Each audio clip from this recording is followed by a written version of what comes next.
कि आप बिहार के इंफ्रास्ट्रक्चर को कैसे देखते हैं?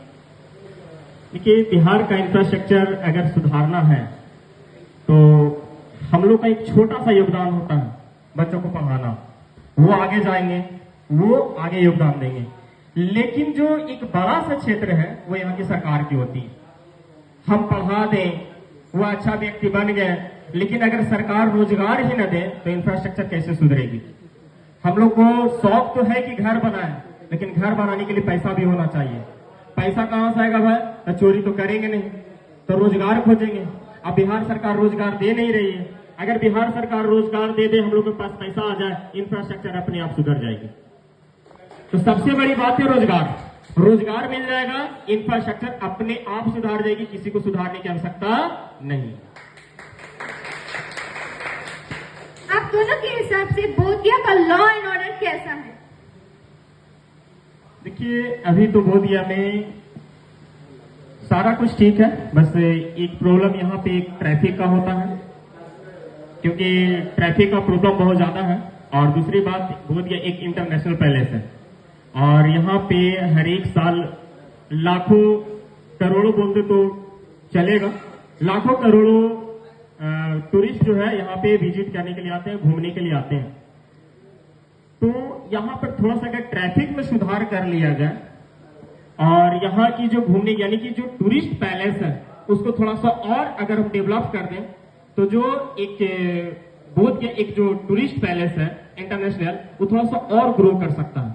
आज जो लाखों करोड़ों की संख्या में आ रहा है, वो संख्या और भी बढ़ सकता है और यहाँ का जो लोगों का जो बिजनेस है वो और ग्रो कर सकता है। आप लोग दोनों अपने साइड से ऑडियंस को क्या बोलना चाहते हैं? हम अपने तरफ से जितने भी ऑडियंस है, यहाँ पे कुछ हमारे सीनियर भी हैं, भैया समान है, गार्जियन समान है, और कुछ मेरे स्टूडेंट्स हैं और कुछ मेरे ही उम्र के नवयुवक हैं।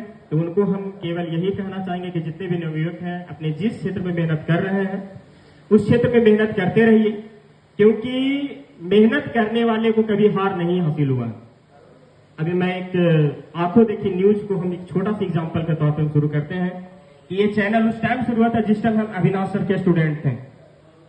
65 में स्पोकन क्लास चलता था, मैं वही ज्वाइन हुआ था, और जिस टाइम स्टूडेंट थे उसी टाइम इस न्यूज चैनल का इनॉग्रेशन करने का स्थापना यहीं पे बगल में एक होटल में हुआ था और वहां हम भी गए थे।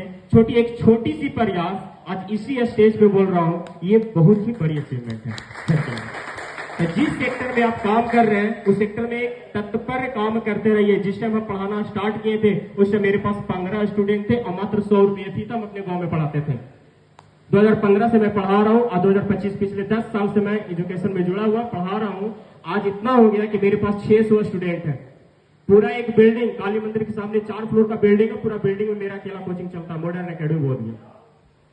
अगर मैं 2015 में ये हार जाता, ये मान लेता कि नहीं मेरे से नहीं हो पाएगा, केवल 15 स्टूडेंट्स हैं, क्या हो जाएगा इससे में, तो आज मैं इस स्टेज पे नहीं बुलाया जाता, सर के द्वारा इनवाइट नहीं किया जाता और जो खुशी हो रहा है वो नहीं मिल पाता। शायद हम भी किसी रोड पे इधर उधर दोस्तों यारों के साथ घूमते ही रह जाते हैं।